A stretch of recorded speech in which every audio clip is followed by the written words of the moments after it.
Bueno, vamos a comenzar, vamos a continuar también con el tema de la emigración que estábamos viendo como los Yehudim antes de en el siglo XX, a principios del siglo XX, lo que estamos ahora en el tema que estamos viendo es justamente cómo Am Israel, cómo el pueblo de Israel se van yendo de un lugar a otro, van inmigrando de un lugar a otro. Y habíamos visto que también habían llegado a los Estados Unidos y vimos lo que pasaba en Rusia, cómo se estaban yendo millones de Yehudim que trataban de emigrar hacia los Estados Unidos. Pero ¿qué ocurría justamente en los Estados Unidos, en esa tierra de tolerancia que era que la gente iba, como decíamos, a hacer la América? Entonces, ¿qué ocurría en esos tiempos en Estados Unidos? Porque sabíamos, también lo habíamos visto, que mucha gente de los primeros que habían llegado incluso a América a Estados Unidos de América, no eran muy ortodoxos, sino al contrario, eran gente, los primeros que habían llegado, originalmente que habían llegado, dijimos, en 1654, ya vimos una historia, toda la historia, cómo llegaron unos marranos de Brasil y después fueron echados de Brasil y llegaron de casualidad a Manhattan, eran sefaradim ortodoxos. Pero luego ya empiezan a llegar después del tema de la Escala, cuando empieza el reformismo en Alemania con Moisés Mendelssohn. Entonces muchos se instalan en Estados Unidos en los años 1800. Esos eran los reformistas, los primeros que llegaron. Pero luego empiezan a llegar, trajeron un rabino ortodoxo, el rabino Jacob Israel, habíamos visto cómo empezó, cómo terminó. Y después empieza, entonces había mucho más, eran la gente no ortodoxa. La gente eran, en Estados Unidos, por eso también vemos lo que pasa hoy en día, pero gente que eran prácticamente asimilada. Entonces, ¿qué ocurría en ese momento? Pensando siempre que la asimilación, cuanto más uno asimilado, iba a tener más aceptación entre la sociedad gentil. Y eso era lo que siempre se pensaba, los que pensaban así los de la Escala, los reformistas. Pero vamos a ver que no era así, sino cuanto más asimilación había, más se levantaba en Estados Unidos incluso el antisemitismo, esa tierra de libertad, esa tierra que recibía a todos los que venían. Y la gente venía escapándose del antisemitismo de Rusia, de los pogroms. En 1913 ocurrió un suceso que marcó también una tendencia para ver qué era lo que estaba sucediendo con el antisemitismo en Estados Unidos. Esto ocurrió en Atlanta, Georgia. Había un yehudí llamado Leo Frank, que acá lo estamos viendo. Él, vamos a ver que fue acusado falsamente de asesinato de una niña, Mary Pagan, de una niña cristiana de 13 años. Pero en verdad no había nada, no había ni una prueba de culpabilidad, no existían las pruebas. Con todo eso, Leo Frank fue detenido, fue acusado, fue juzgado y fue acusado de asesinato de una niña en un juicio, como dijimos, totalmente sin pruebas, cuyo objetivo del juicio solamente era satisfacer a la turba llena de odio que había en contra de los judíos en Estados Unidos. El antisemitismo era tan fuerte, era muy fuerte, y más en el sur de Estados Unidos. Siempre se caracterizó mucho el sur de Estados Unidos por, van a ver más adelante lo que es también el Ku Klux Klan. Ellos estaban en el sur de Estados Unidos. Entonces, que incluso permitieron que, en verdad el sur de Estados Unidos siempre fue muy racista. Siempre era contra los negros, contra los judíos. Entonces, incluso el antisemitismo era tan grande y tan fuerte que permitieron en esa región del sur de Estados Unidos por única vez que un hombre negro atestiguara en contra de un hombre blanco. Antes no existía, un hombre blanco venga a atestiguar en contra de un hombre blanco, no se lo tomaba por testimonio, pero obviamente ese hombre blanco era un judío, por eso se le permitió al hombre negro que atestiguara en su contra. Pero irónicamente, ese hombre, el hombre negro que había atestiguado, era el mismo asesino. el mismo hombre ese que había atestiguado, que lo dejaron atestiguar en el sur de Estados Unidos, siendo que el sur de Estados Unidos, como dijimos, eran de lo más antisemitas y de lo más racistas, o sea, no, ni negros, ni judíos. Entonces, ya que en verdad, él, vamos a ver más adelante que este mismo hombre negro que había atestiguado se lo había confesado a su mismo abogado, sin embargo se mantuvo en secreto. Bueno, pero ¿quién era este Yehudí Leo Frank? Leo Frank era un judío americano que había nacido en 1884 en Texas, aunque de bebé su familia se había mudado a Brooklyn, en New York. Bueno, él cuando creció, después acabó sus estudios de ingeniería y se puso a trabajar en unas empresas en Massachusetts, también en Nueva York, hasta que en 1913 su tío Moses le pidió a su sobrino, a Leo Frank, que fuera a trabajar en el negocio de la familia. Ellos tenían una fábrica, entonces le pidió que venga y se pusiera a trabajar con él. Era una fábrica conocida en Estados Unidos, en ese momento se llamaba la National Pencil Company of Atlanta, Georgia. Era una compañía que fabricaba papel o no sé qué cosas. Bueno, en esa compañía también, no era como hoy en día los derechos de los niños, derechos humanos, también trabajaban mucha gente, también muchos inmigrados que no tenían permiso para trabajar y también muchos niños menores también trabajaban ahí. Mary Pagan o Mary Pigan era una niña que en verdad había nacido en 1899 y que empezó a trabajar desde los 10 años. ¿Dónde empezó a trabajar? En esa fábrica, la fábrica del tío de Leo Frank. En 1912, él entonces se incorporó, Leo Frank, a trabajar en esa fábrica, la National Pencil Company. También ahí, como dijimos, había niños, no era la única niña, sino que había varios niños trabajando.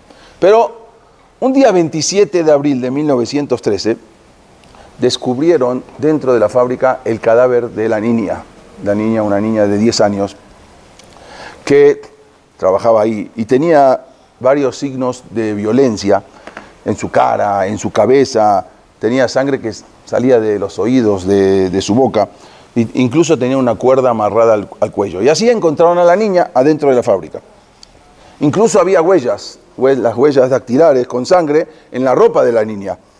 Pero, increíblemente, las huellas y esas pruebas se perdieron. O sea, la ropa que podían haber sacado las huellas de la niña, de quién fue el asesino, se perdieron. Por otro lado, habían hallado 2 notas manuscritas junto a la niña. Alguien dejó 2 notas, a través de las cuales entonces las sospechas recayeron sobre el guardia nocturno. Se llamaba New Lit, algo así. Bueno, entonces esto es Leo Frank de niño, como vivía con su familia, acá ya de joven. Esta es la fábrica donde trabajaba él. Acá lo vemos con su familia. Y esta era la niña que había aparecido, muerta a los 10 años. Yo dije un 27 de abril, un 26 de abril en la noche. Ok. Entonces, ¿a quién acusaron? ¿A quién acusaron con esas cartas? Al guardia. Ese era el guardia, el velador. El velador que trabajaba en la fábrica. Entonces él en verdad había descubierto a la niña y la encontró a la niña, entonces lo acusaron a él. La policía lo detuvo y al final llegaron a la conclusión de que él no había sido.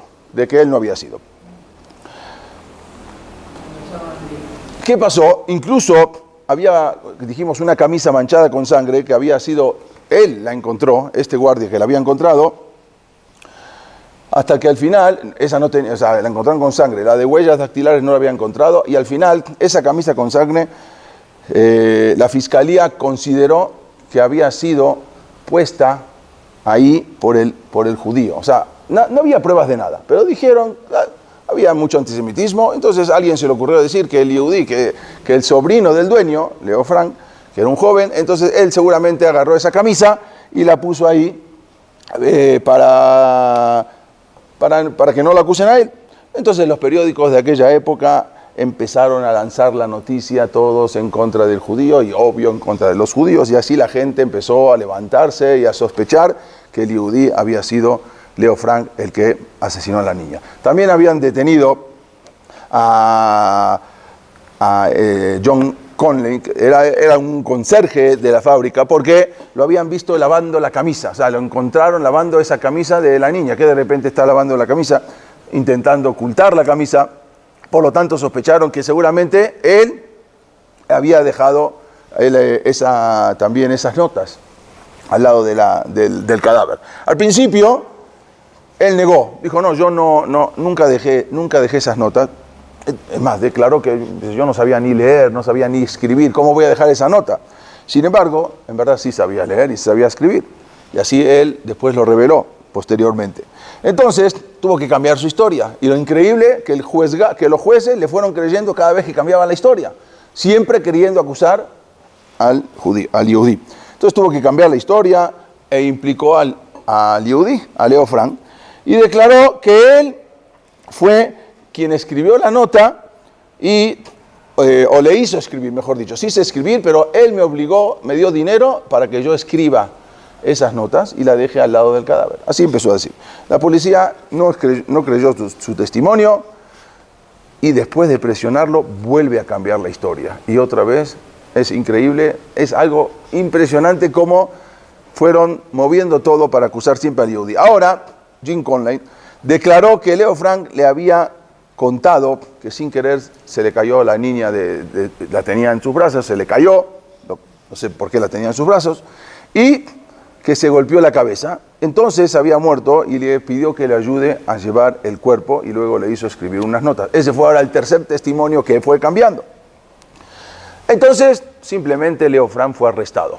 Lo agarraron, lo arrestaron por el testimonio de este Jim Conley y increíble, aunque el abogado defensor de este hombre de color, en el juicio, antes del juicio, dejó de representarlo, alegando que creía que su defendido era el verdadero culpable. Entonces dijo, está raro ver a un abogado así, pero dijo, yo no quiero representarlo porque me parece que él es el culpable. Y se quedó sin representante. Sin embargo, no se tomó en cuenta en el juicio y se siguió acusando a Leo Frank. Ese era el antisemitismo que existía en ese momento en el siglo XX en Estados Unidos.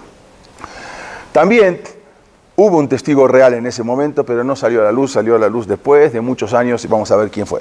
Mientras todo eso, las multitudes esperaban afuera del juicio, o sea, afuera donde estaba juzgando, las muchedumbres, todas estaban esperando ahí, las multitudes gritaban, maten y cuelguen al judío, maten a los judíos, maten y cuelguen a los judíos. Era algo tremendo. ¿Cuál fue el resultado del juicio? Leo Frank fue condenado a morir en la horca el 25 de agosto de 1913, acusado de matar a la niña Mary Pigan.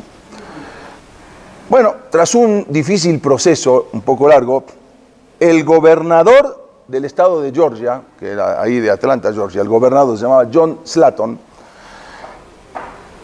ordenó que cambiaran, hicieron un juicio, este es el juicio, estas son las fotos del juicio que le habían hecho en ese momento a Leo Frank. Y el gobernador, el mismo gobernador, él ordenó que se cambiara la pena de muerte por cadena perpetua. Sabía que no había sido el culpable, pero no podía hacer nada.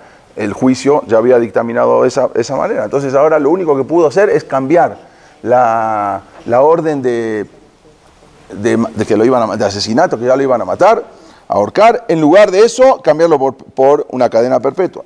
Aunque en primer momento los jueces habían denegado la orden del gobernador, no querían, pero al final aceptaron que sí, ok, van a darle cadena perpetua. Sin embargo, al final se levantaron las voces en contra de la decisión. ¿Cómo? Si ya tenía pena de muerte, ¿cómo ahora le van a dar cadena perpetua? ¿Cómo? Entonces ahí toda la decisión, toda la gente, la muchedumbre se levantó y era impresionante. Desde un taxista hasta el futuro gobernador también era la reacción de la gente, no se hizo esperar y todo el mundo gritando contra los judíos y contra este judío que había que matarlo.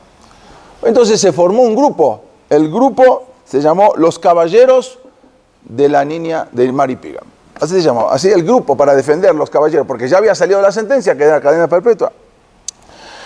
Desde los miembros de la oficina del sheriff hasta granjeros, abogados, electricistas, médicos, todos contra el Yehudí. su objetivo, ahora, ¿cuál era el objetivo de los caballeros de Mary Pigan? Su objetivo era secuestrar al judío Leo Frank de la cárcel, o sea, entrar a la cárcel, secuestrarlo y hacer justicia por su propia mano. Como no hizo justicia el gobierno o los jueces, ahora nosotros vamos a hacer la justicia.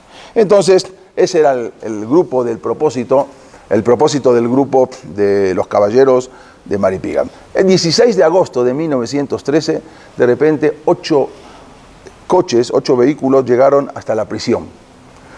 De repente, había un supuesto electricista que estaba trabajando en la prisión, que estaba revisando los medidores, corta la luz de toda la cárcel, y él corta la comunicación telefónica, mientras otro grupo se encargaba de vaciar la gasolina de todos los coches de policía que estaban ahí, para que luego no los puedan seguir. Entonces, uno cortó la luz, cortó las comunicaciones telefónicas, otro grupo vaciaron la gasolina de los coches, y luego esposaron al director general del penal, entraron a la celda, se apoderaron de Leo Frank y se lo llevaron.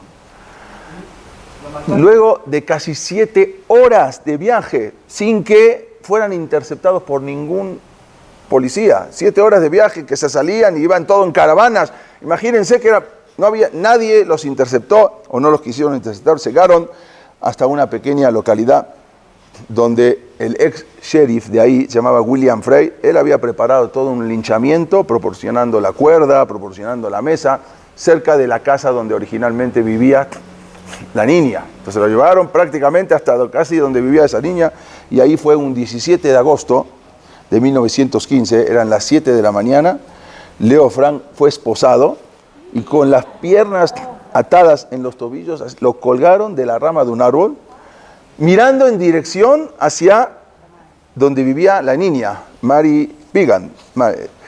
Luego, así lo dejaron hasta que se fueron. Más adelante después se enteraron los Yehudim. Bueno, vinieron encima se tomaron fotos todavía, era algo impresionante cómo entraban, cómo se tomaban fotos con él. Hasta que más adelante después se fueron, lo dejaron ahí aventado, los Yehudim se enteraron, fue la Hebra Katishá, lo llevaron hasta su casa, y de ahí lo sacaron de su casa, justamente en el momento que lo sacaban la esposa Lucy se llamaba, se desmayó. Bueno, y así fue que después lo enterraron, y eso fue algo que era obvio que no había sido él. Todo el mundo lo sabía, pero eso era el antisemitismo que había en Estados Unidos, a raíz también de la asimilación, porque cuando uno pensaba que más asimilación, más vamos a poder entrar en el grupo, más nos van a aceptar la sociedad, los gentiles, pero no fue así. Incluso en ese momento el famoso Ku Klux Klan fue resurgiendo. No sé si alguna vez vieron una foto del Ku Klux Klan, todos vestidos con ropa blanca, todos tapados. Eso era un grupo también, un grupo no solamente antisemita, un grupo racista. Pero lo increíble fue que después de 60 años, un señor que se llamaba Alonso Mann, era un trabajador, había trabajado en esa oficina. Él contó a las autoridades que él había visto a Jim Conley, el mismo que había sido testigo, el hombre negro, cargando el cadáver de la niña. Él había visto.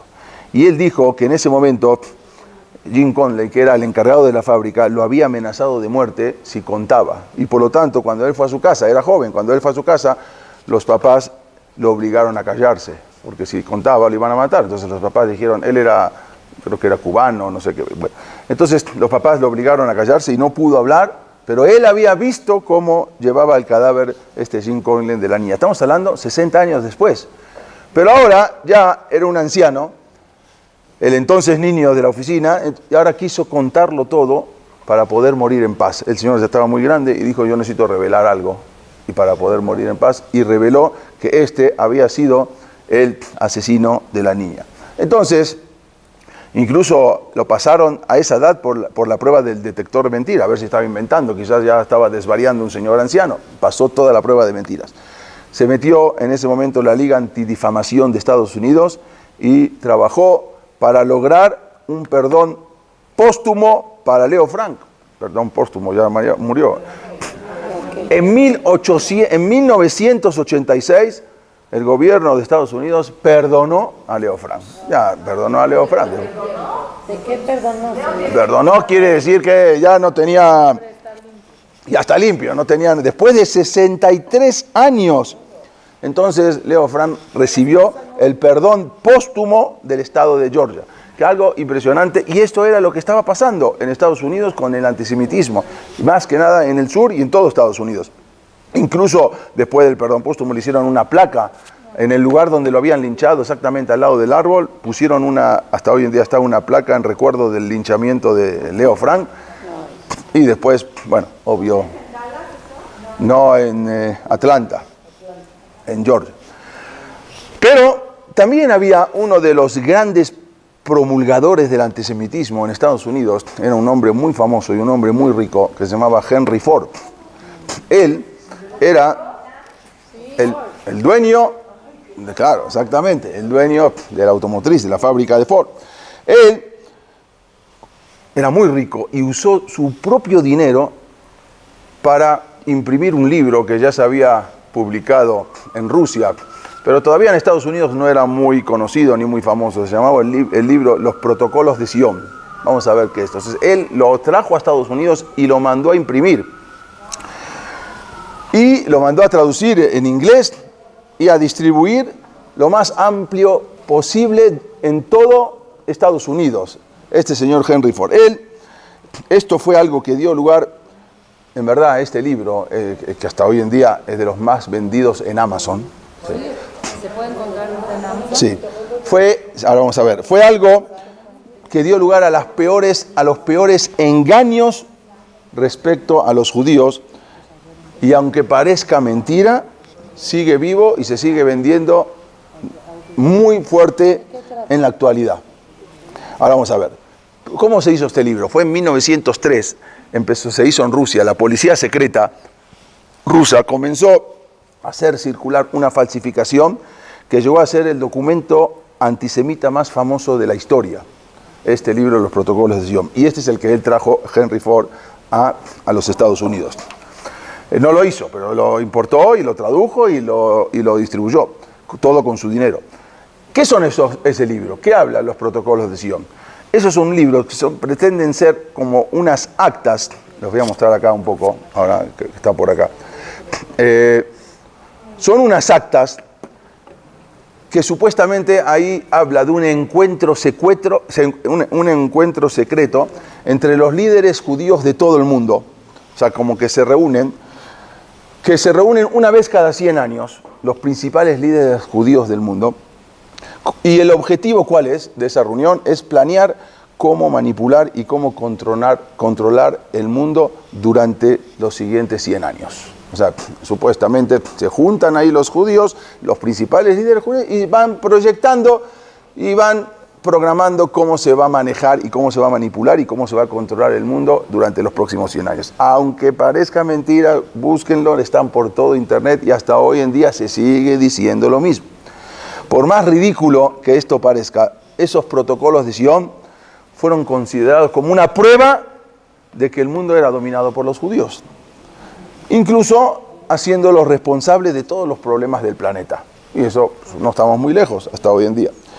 Entonces, los grandes admiradores y defensores de ese famoso libro fue Henry Ford, uno de esos grandes, que fue el fundador de Ford Motor Company.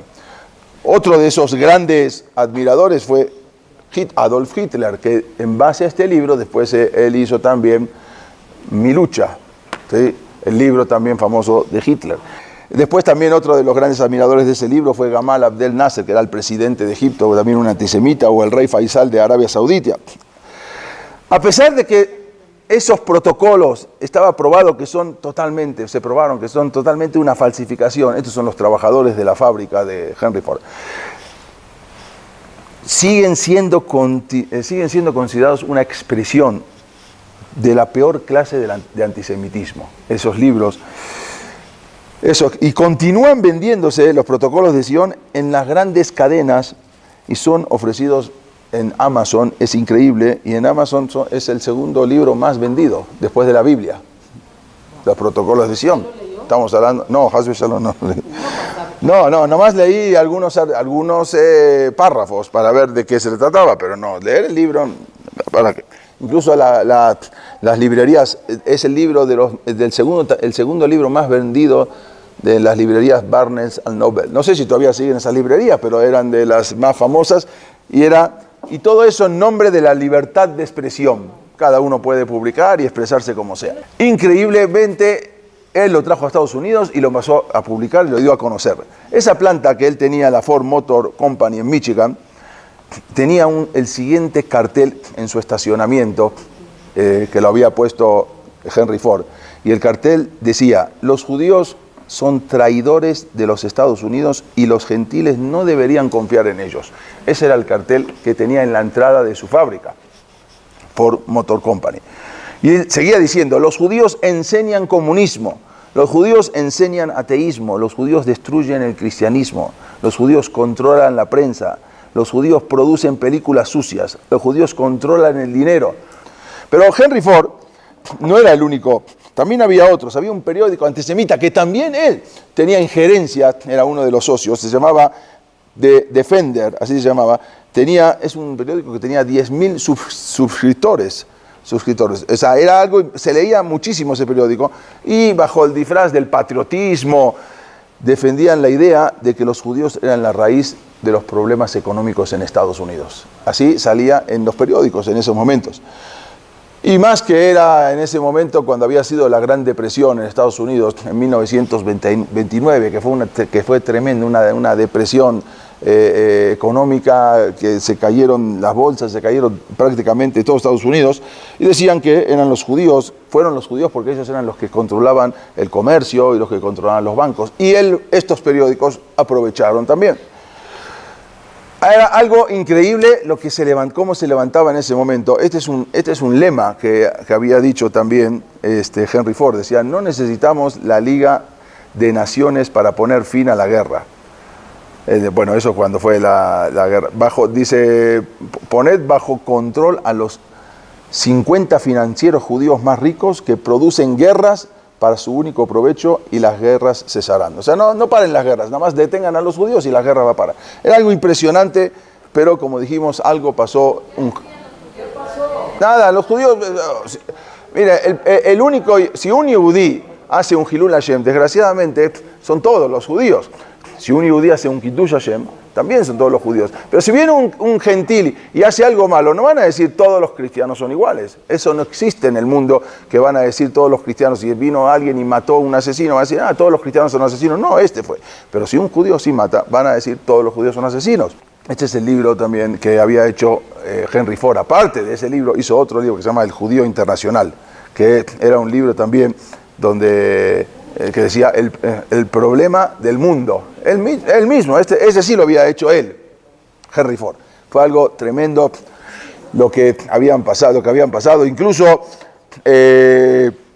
había en ese momento también, hicieron después cuando empezó la guerra, más adelante, le hicieron una huelga en la fábrica, venían todos en la fábrica de Ford, tildándolo de antisemita, porque él mismo se había también unido, lo habían condecorado también había sido condecorado por los nazis. Pero no obstante, estos no, fueron judíos, y también no judíos que hacían en la puerta de su fábrica, se manifestaban. Pero no obstante, mucho antes hubo un presidente, el presidente Cleveland, que fue de 1837 a 1908. Él había dicho una cosa completamente diferente. Él había dicho dijo: pocas son las nacionalidades que han formado el pueblo americano, por no decir ninguna, que han tenido directa o indirectamente más influencia. No hay más que la nación judía en la creación del americanismo moderno. O sea, los judíos fueron los que más influyeron en el éxito de Estados Unidos. Y esto lo había dicho el presidente, incluso el presidente de Estados Unidos, Grover Cleveland. Él había dicho eso. Él se dio cuenta de quiénes eran los que más aportaron. Pero eso generalmente cuando hay problemas de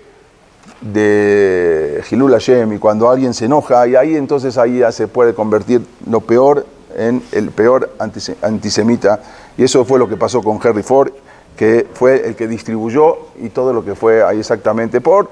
Eso lo sabemos, y pasó en Alemania y pasó en muchos lugares, que cuando más asimilación es más donde viene, uno piensa que es al revés. No, no es al revés. Así es el programa que hizo Boreolam, hizo Hashem cuando creó el mundo. Pero ya que hablamos de ese periódico que él tenía injerencia, les voy a contar algo justamente lo contrario, que van a ver lo que fue un tema de Kiddush Hashem por esa época también. Pero esto lo contó otro rabino más adelante, un rabino muy conocido, se llama el rabino Berel Wein. Este rabino es un historiador también muy importante, hizo muchos libros, ahora les voy a mostrar. Y él contó que en una ocasión, él había nacido en Chicago, y él tuvo una reunión con el dueño del principal periódico de Detroit. Detroit era exactamente donde estaba la Ford Motor Company. Y él tuvo una reunión justamente con el dueño del principal periódico de Detroit, se llamaba Detroit Free Press. Era uno de los periódicos, como dijimos, del más importante de Detroit. Después de que ambos se presentaron y estuvieron platicando el rabino con el rabino Berel Wein, con John Knight, se llamaba, él fue bueno, su papá había fundado el periódico. Se reunieron y platicando unos con otros, señor John Knight le dijo, rabino, le tengo que contar una historia que sucedió y quiero que la escuche. Entonces le contó, esto lo está contando el rabino Berel Wein, de lo que había pasado. Entonces le contó que su madre se llamaba Clara Irene, algo así. Había emigrado de Inglaterra, de Irlanda, a Estados Unidos, como una campesina a los 18 años, analfabeta, sin ninguna educación. Esto está contando el dueño del periódico. Entonces, resulta que fue recibida como una empleada doméstica en una familia judía. Una familia judía que la recibieron como empleada doméstica. Entonces, el dueño de la casa, que era el presidente de la comunidad, el presidente de la sinagoga en ese momento, entonces él la tomó como empleada doméstica. Esta niña no sabía absolutamente nada de judaísmo, nunca antes había conocido a un judío. Yo creo que vivía en Irlanda y ahí nunca antes había visto un judío, antes de llegar a los Estados Unidos. Y ahora llegó a una casa donde la recibieron y la trataron muy bien. Era una empleada doméstica, pero la trataron muy bien. Está contando el dueño del periódico, llegó el 1 diciembre que ella trabajaba en la casa. Y la familia, justamente el presidente con toda su familia se fueron de vacaciones. Y la dejaron sola a la niña, esta muchacha, y la dejaron sola en la casa de confianza. Pero le avisaron que iban a regresar el 24 de diciembre. Bueno, ya fueron. Cuando la niña se dio cuenta de que había un gran problema, porque cuando lleguen la familia y se encuentren que no van a estar con el árbol de Navidad, va a ser un gran problema. ¿Cómo puede ser que no tengan un árbol de Navidad? Entonces ella se encargó de ir con el dinero que le habían dejado el patrón, se encargó de ir a comprar el árbol de Navidad más todas las luces de la casa por adentro y por afuera para poder recibirlo con esa grata sorpresa. A los dueños, cuando lleguen, van a ver que por lo menos no se quedaron sin el árbol de Navidad. Entonces utilizó ese dinero, todo tipo de adornos festivos, puso toda la casa, colgó en el frente. Cuando el 24 de diciembre regresa el presidente de la comunidad con toda su familia de vacaciones y llegan a su casa, pensaron que se equivocaron de calle. Dijeron, no puede ser. Entonces se fueron de ahí y se fueron a dar la vuelta, pero no. Volvieron y se dieron cuenta que sí, verdaderamente era su casa, no podían creer. Su casa toda decorada con el árbol de Navidad. El problema era que estaba la casa en la esquina del Bet Knesset y todo el mundo pasaba por ahí. ¿Y qué van a decir la gente? Que el presidente de la comunidad decoró toda su casa con el árbol de Navidad y todo increíblemente. ¿Qué van a decir? Se volvió loco. ¿Qué puedo hacer? Entonces tomó la decisión, entra a la casa el presidente de la comunidad con toda su familia, ve el árbol de Navidad. Mientras tanto, esta niña estaba esperando ansiosamente, quería ver las caras de emoción que irradiaban de la felicidad de haberle preparado todo. cuando se iban a dar cuenta de que iban a poder pasar la Navidad con el árbol. Pero después de entrar a su casa, entonces el presidente le dijo a la niña, esta Clara, le dijo, vente, pásate a mi oficina, quiero platicar contigo. Apenas pasó a su oficina y le dijo con estas palabras, en toda mi vida nadie me ha hecho un regalo tan hermoso como lo has hecho tú. Luego sacó un billete de $100, era una suma muy grande para esa época, era en medio de la depresión, y se lo entregó a esa joven, y después le dijo, mira, te voy a explicar, los judíos no ponemos árboles de Navidad en las casas. Te agradezco mucho lo que hiciste, fue algo impresionante, un gesto increíble, nunca había recibido un regalo tan hermoso, pero te quiero explicar que los judíos no ponemos árboles de Navidad, ni ponemos lucecitas, ni ponemos nada en las casas. Y eso fue lo que le dijo, la niña entendió, y ahí terminó el relato del dueño del periódico. Una vez que terminó de contarle el dueño del periódico le dijo, Rabino, quiero que usted sepa que esa fue mi mamá. Esa niña había sido mi mamá. Mi mamá después salió de trabajar de ahí, se casó, y después tuvieron éxito. Mi papá fundó el periódico y aquí estoy yo. Ya mi papá falleció y ahora yo soy el dueño del periódico. Y quiero que sepa que desde que yo soy el dueño del periódico, un hombre muy rico, después compró Miami Herald y compraron muchos otros periódicos, nunca en mi periódico, por ese motivo, nunca he publicado un artículo contra Israel ni contra los judíos. Wow. Y quiero que sepa que mientras yo viva, nunca en mi periódico se va a publicar un artículo en contra de Israel y en contra de los judíos. Eso fue impresionante. Esa reacción que tuvo el presidente de la comunidad, del presidente del Beta Knesset con esa niña, en lugar de enojarse, sino al contrario, recibirla bien. Pero esa reacción no fue porque él sabía que algún día ella sería la mamá del presidente, del que iba a ser el dueño del periódico, y entonces, por lo tanto, estaría en condiciones de ayudar a los judíos o al pueblo de Israel, sino al contrario, porque él entendió y sentía que eso era lo que tenía que ser algo correcto. Eso es lo que fue el Kiddush Hashem. Y entonces, este periódico peleaba contra el periódico de Ford, de Henry Ford. Mientras el otro traía calumnias contra los judíos, este era el que defendía a los judíos. Vean lo que es un hecho de Kiddush Hashem, cómo puede cambiar todo.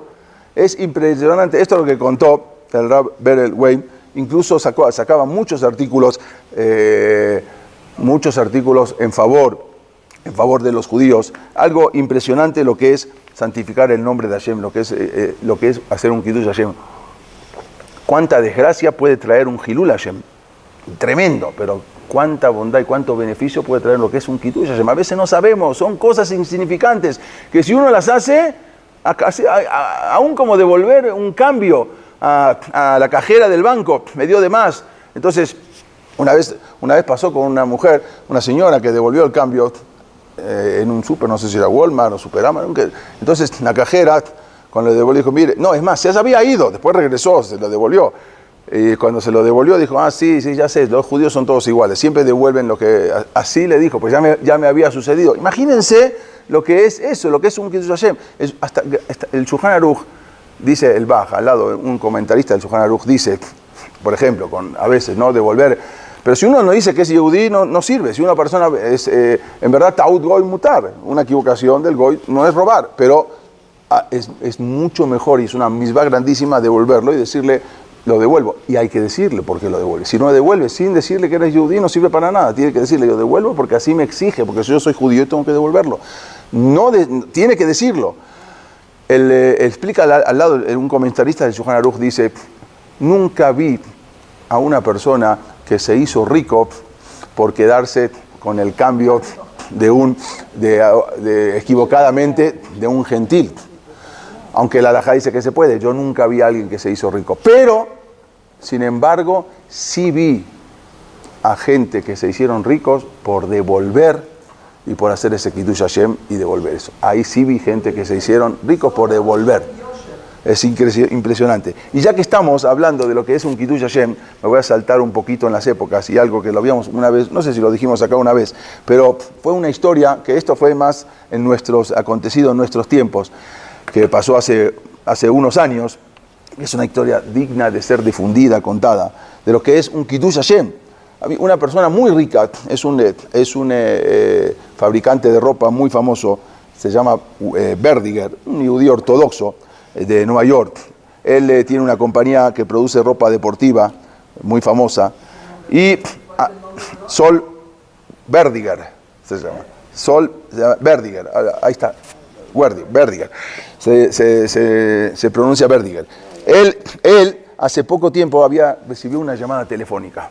Bueno, creo que esto pasó hace como unos 8 o 9 años. Él había recibido una llamada telefónica de un supuesto empresario coreano que lo invitaba a comer, a una comida que tenía que platicar. Entonces él dijo, bueno, seguramente es un empresario coreano, seguramente quiere comprar una producción, él le vende mucho a las cadenas, seguramente él quiere hacer algo. Entonces fueron a comer, dijo, yo como kosher, bueno, vamos a un restaurante kosher, fueron a un restaurante kosher en Nueva York. Entonces, seguramente me va a proponer un gran negocio. Aunque en verdad él no sabía el propósito de este yehudí, el propósito de la entrevista con esa persona, pero cuando se reunieron, entonces él le expresó lo siguiente, le dijo, mire, usted siempre se ha escuchado los estereotipos negativos sobre los judíos, sobre Israel, en los periódicos, siempre se habla mal. Y yo lo tomé como una cuestión de valor, pero entonces quiero que sepa, y quiero revelarle algo. El señor pensó que venía a hacer negocio, pero no venía a hacer negocio el coreano. Le dijo, quiero que sepa que mi hija trabaja en su fábrica. Tomó una pasantía, o sea, va como pasante, o sea, van trabajando para adquirir experiencia. Y en su fábrica él tenía cientos de empleados, no es que conocía a todos sus empleados. Había recursos humanos, había gente que los tomaba. Entonces él le dijo, quiero que sepa que mi hija trabaja en diseño, en parte de lo que es el diseño de la ropa en su fábrica. Como una pasantía, está trabajando ahí, está aprendiendo. Y en el transcurso de este año, ella constantemente me ha estado contando lo maravilloso que es trabajar en su empresa. Y le dijo, hay 4 cosas que mi hija, impresionada, destacó de su empresa, y se las quiero decir.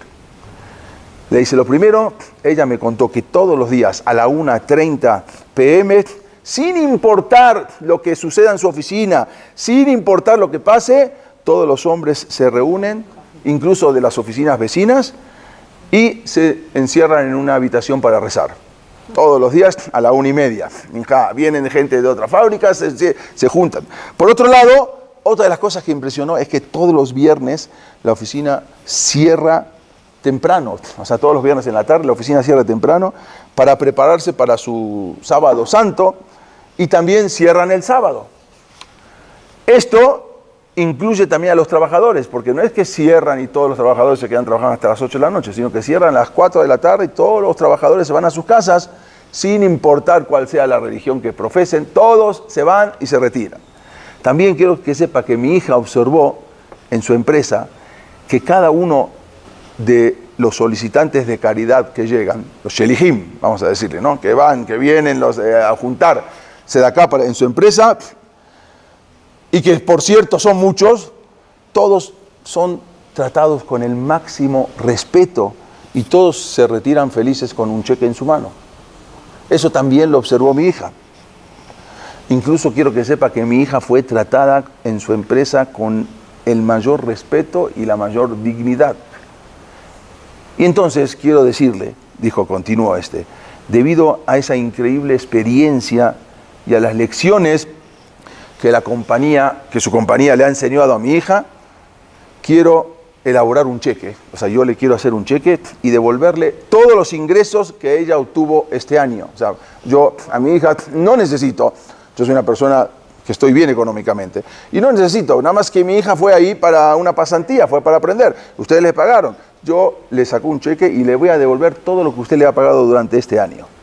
En ese momento, Verdiger no aceptó en absoluto, y le respondió, su hija trabajó y ganó su salario, y con razón se merece su sueldo, por lo tanto no voy a aceptar que usted me devuelva nada, porque su hija se lo ganó.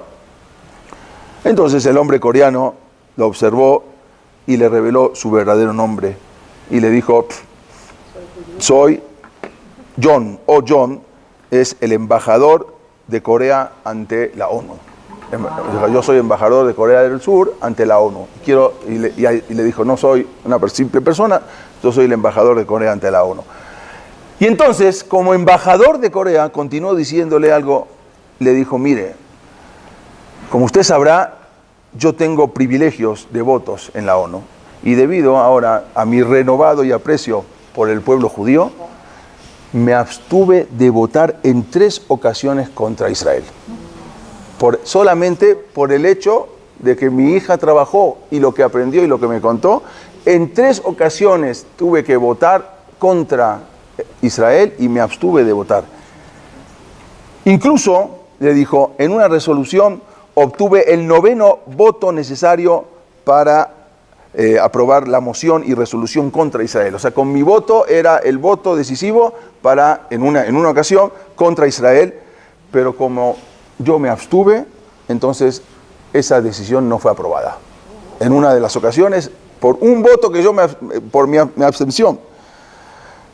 Entonces, después, más adelante, este fue John, cuando más adelante le preguntaron a este señor ortodoxo, Verdiger, acá lo vemos a él, este es el señor Verdiger con su hijo y con su padre y con su nieto. Él contó que en verdad nadie en la oficina tenía idea de quién era esa señorita coreana. Ni saben quién es, había tantos trabajadores que ni la conocían, ¿sí? Y nadie se imaginó que era la hija de un embajador de la ONU. Y ese impacto que tuvo en el trabajo, así se trataba a todos los empleados. No fue algo porque sabían que ella era la embajadora, hija del embajador, entonces por eso la trataron de esa manera. Él hoy en día, Sol Verdiger, es el presidente de la Junta de Agudat Israel en América. Es una historia digna de ser escuchada y lo que es verdaderamente, lo que es el Kiddush Hashem, cómo puede cambiar todo. Un Kiddush Hashem cambia todo, un Hilul Hashem destruye. Eso es importante, esto es lo que tenemos que saber. El antisemitismo en Estados Unidos en esa época era tremendo lo que estaba sucediendo, y más cuando todavía no estaba formada las yeshivot. Recién empezaban las yeshivot en Lakewood, recién empezaban las yeshivot con el Rav Moshe Feinstein, los grandes rabinos, todavía no estaban muy basados, pero los que estaban muy fuertes eran los reformistas, los asimilados, la Escalá, esos eran los que pisaban muy fuerte. Ahí era donde se levantaba mucho el antisemitismo. Y así vamos a ver siempre, cuanto más se levanta la Torá, hay menos antisemitismo. Y cuanto más uno se acerca al gentil, queriendo pertenecer, queriendo asimilarse, es cuanto más se levanta el antisemitismo. Esto era lo que estaba sucediendo en Estados Unidos en aquella época, y esto es lo que vale el Kiddush Hashem. Un Kiddush Hashem puede cambiar todo. Y algo impresionante, se peleaban entre el periódico de Henry Ford con el periódico de Detroit Free Press en defender o acusar a los judíos. Algo impresionante, todo por un Kiddush Hashem. Eso fue lo que salva a los judíos. Qué importante es hacer un Kiddush Hashem. Esto para entender un poco cómo se estaba gestando todo este antisemitismo en Estados Unidos. Sat Hashem, que podamos aprender de lo que es un Kiddush Hashem y lo podamos llevar a cabo. Y hay que hacer tefilá para que a uno se le presente la oportunidad de hacer un Kiddush Hashem. Es una misvá grandísima. No siempre se le presenta, pero hay que hacer tefilá. A veces una persona se le presenta y puede ganar Olam Haba. Todo lo que es el mundo venidero, con lo que es hacer una santificación en el nombre de Hashem. Hasta acá. Gracias. Gracias.